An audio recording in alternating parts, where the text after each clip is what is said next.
사랑하는 성도 여러분, 오늘 하루도 평안하셨습니까? 그래도 추위가 한풀 꺾인 것 같습니다. 우리 삶에도 따뜻한 봄날이 속히 찾아오기만을 소망합니다. 지난주에 우리는 섭리의 정의에 대해서 다뤘습니다. 섭리란 하나님의 목적에 맞게 공급하시고 세계를 지탱하시고 다스리시는 행위라는 말씀을 드렸습니다. 세상에서 말하는 운명과 가장 큰 차이점은 분명한 목적이 있다는 것입니다. 그러면 그 목적은 무엇입니까? 하나님의 영광입니다. 그런데 우리는 이 점에서 의문을 가질 수 있습니다. 하나님의 자기 영광이 인간에게 어떤 유익이 되느냐는 것입니다. 하나님의 자기 영광은 인간에게 좋은 소식입니까? 하나님이 너무 권위적이고 이기적인 것 아닙니까? 현대인들은 하나님이 그 자신의 영광을 위해 시종일관 행하신다는 성경의 끊임없는 증언을 감사하게 또 기쁨으로 받아들이기가 거의 불가능하지 않나 하는 생각이 듭니다. 이사야 48장 9절에서 11절 말씀을 살펴보겠습니다. 내 이름을 위하여 내가 노하기를 더디할 것이며 내 영광을 위하여 내가 참고 너를 멸절하지 아니하리라. 보라, 내가 너를 연단하였으나 은처럼 하지 아니하고 너를 고난의 풀무불에서 택하였노라. 나는 나를 위하여 이를 이룰 것이라. 어찌 내 이름을 욕되게 하리요 내 영광을 다른 자에게 주지 아니하리라. 이 말씀이 어떻게 들리십니까? 하나님의 자기 영광으로 가득 차 있지 않습니까? 현대인들은 분명히 이런 하나님의 자기 영광을 즐거워하기보다는 오히려 거부합니다. 하지만 좀 더 생각해보면 이런 거부 반응은 현대인만의 특징이 아니라는 것을 알 수 있습니다. 고대인들도 그랬고 성경 곳곳에서 드러납니다. 결국 이것은 아담의 범죄 이후 드러난 인간의 특징입니다. 그리고 매우 복잡한 문제입니다. 하나님의 자기 영광에 대해서 우리 인간들은 거부 반응을 나타냅니다. 가만히 생각해보면 인간은 누구나가 자기 예찬의 경험이 있을 것입니다. 우리가 누군가를 비판하거나 못마땅하게 여길 때 그 이면에는 내가 당신보다는 낫다는 전제가 깔려있는 것입니다. 모두가 그런 적이 있을 것입니다. 우리는 칭송을 좋아하는 내장된 반사작용이 있습니다. 우리는 나 자신이 어느 정도 중요시되는 것을 즐거워합니다. 우리가 잊혀지거나 무시당하는 것을 견디지 못합니다. 그런데 다른 한편으로는 우리가 어쨌든 최고의 순간에 다른 사람들이 그렇게 자신을 자랑하는 모습을 좋아하지 않는다는 것도 마찬가지로 보편적인 특징입니다. 이렇게 우리는 우리 자신의 영광을 좋아하는 욕구와 애증관계를 갖고 있는 셈입니다. 여기서 우리가 생각해 볼 것은 하나님의 자기 영광에 대한 성경의 증언에 거부 반응을 보이는 우리가 대체적으로 영화나 드라마 또는 소설에 나오는 오만하고 뽐내고 자만심으로 가득한 영웅들을 좋아한다는 사실입니다. 저도 과거에 슈퍼맨, 스파이더맨 같은 영웅들을 소재로 한 영화들을 즐겨보았습니다. 악덕 기업과 기업주의 부정과 부패를 고발하는 우리나라 김부과장이라는 드라마도 재미있게 보았습니다. 그들이 압도적으로 많은 적을 무찌르는 능력을 자랑삼아 과시하면 우리가 굉장히 환성을 지릅니다. 우리는 그들의 거드름 피우는 자기중심적 자기 예찬을 사랑하는 듯합니다. 얼마나 멋있는가. 그리고 그 멋진 만큼 그 자기 예찬은 우리의 영웅이 지닌 흠모할 만한 특성일 뿐 아니라 인간 마음의 깊은 열망으로 계속 남아 있습니다. 이것은 부끄러움의 반대편에 있는 기분 좋은 느낌입니다. 우리는 어리석게 보이는 것을 싫어합니다. 반면에 똑똑하고 유능하게 보이는 것을 좋아합니다.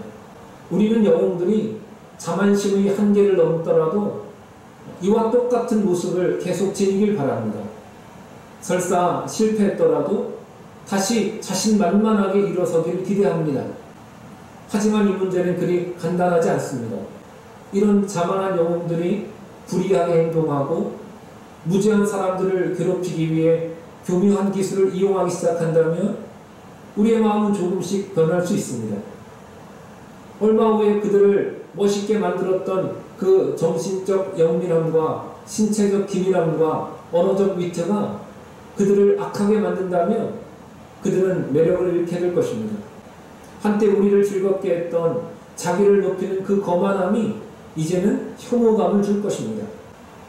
하나님의 자기 영광에 대한 인간의 거부 반응은 예수님의 말씀 안에서 더욱 복잡해집니다. 요한복음 8장 54절에서는 내가 내게 영광을 돌리면 내 영광이 아무것도 아니라고 말씀하셨습니다. 사도 바울은 사람은 자기의 유익을 구하지 아니한다고 말했습니다.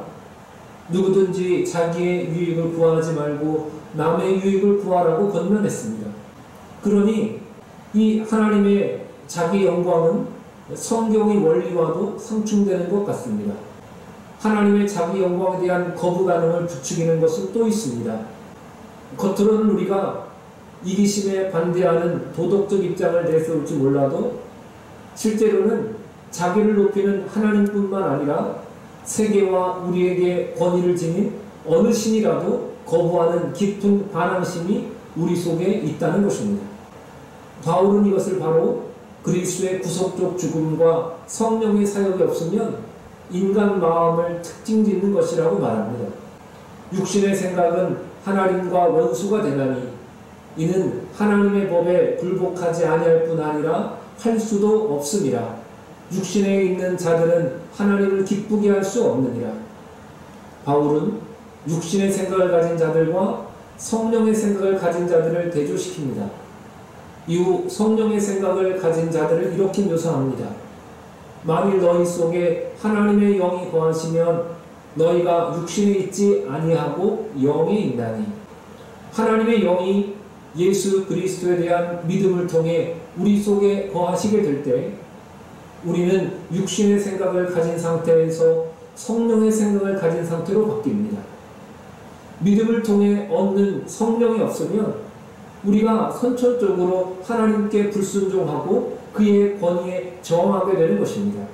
그래서 우리가 하나님의 자기 영광을 다룰 때 부딪히는 심각한 문제는 우리가 자기를 높이는 어떤 권위를 싫어한다는 게 아니라 타락한 인간 본성은 우리 삶을 지배하는 그 어떤 신적 권위라도 싫어한다는 점입니다.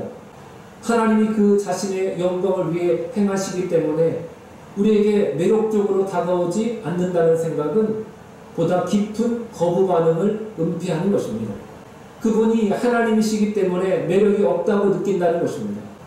그런데 만일 줄곧 자기 영광을 위해 행하는 하나님이 불안정하고 우스대는 왕초 같은 모습이 아니라 빈민촌 아이들을 정말로 사랑해서 그들과 함께 놀아주기 위해 외제차를 몰고 그 동네로 들어가는 손흥민 같은 스포츠계의 대스타 선수라면 어떨까요?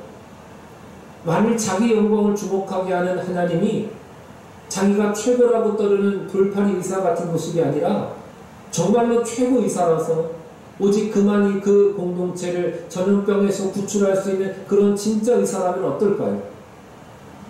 만일 자신의 우월성을 널리 알리는 하나님이 자기 평판을 끌어올리려 자기 강의에 더 많은 학생을 끌어모으려고 노심초사하는 대학 미술선생이 아니라 세계 최고의 미술가가 가장 가난한 시골 마을에 찾아가서 가장 낮은 학생들에게 우월한 자기 기술의 비결을 무료로 가르쳐주려는 그런 인물이라면 어떨까요? 만일 자기 능력을 공개적으로 홍보하는 하나님이 후방의 안전한 곳에 서서 수천 명의 군인을 희생시켜 승리를 챙기려는 자기애적이고 유명세의 굶주린 장군이 아니라 사랑하는 군대를 위해 최전선에서 기꺼이 죽음으로써 승리와 명망을 모두 얻는 가장 위대한 장군이라면 어떨까요? 우리가 하나님의 섭리사역의 목표에 관한 질문에 초점을 맞추는 순간 우리는 성경이 반복해서 또 곳곳에서 하나님이 그 자신의 영광을 위해 행하신다고 말하는 걸 직면하지 않을 수 없습니다. 그의 영광을 위해라는 말은 그분이 이미 갖고 있지 않은 영광을 얻는다는 뜻이 아니라 오히려 그의 백성이 영원히 즐기도록 그의 영광을 보여주고 입증하고 전달한다는 뜻인 것입니다.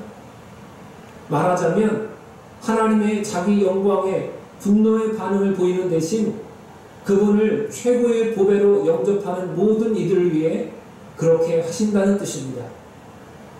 주님은 우리의 최고의 스타이십니다. 주님은 우리 생의 최고의 영웅이십니다.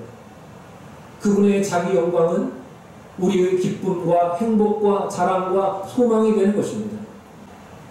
우리가 다음에 다룰 내용의 초점은 주로 하나님의 섭리의 성격이나 범위에만 맞추지 않고 하나님이 섭리를 통해 세계를 다스리시는 모든 일의 궁극적인 목표에 맞추게 될 것입니다.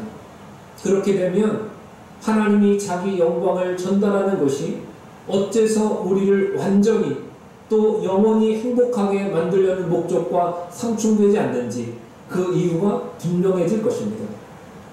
우리는 성경의 근거에서 하나님의 장엄함이 성도들이 그의 영광을 온전히 즐거워하는 일에 환하게 비치는 이유를 알게 될 것입니다.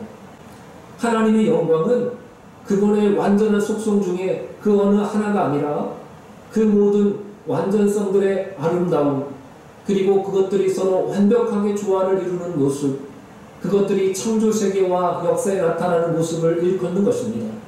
그렇기 때문에 하나님의 영광은 하나님 자신뿐만 아니라 그의 백성들과 그의 나라와 온 인류와 온 세계에 더 말할 나위 없이 영원토록 유익한 것입니다. 기도하겠습니다.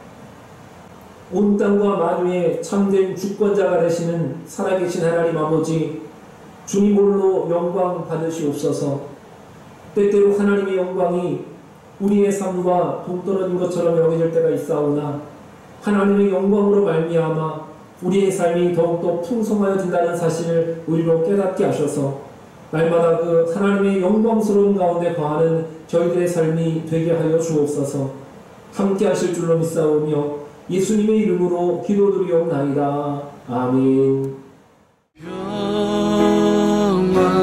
하나님의 평강이 당신의 삶에 가득하기를 축복합니다.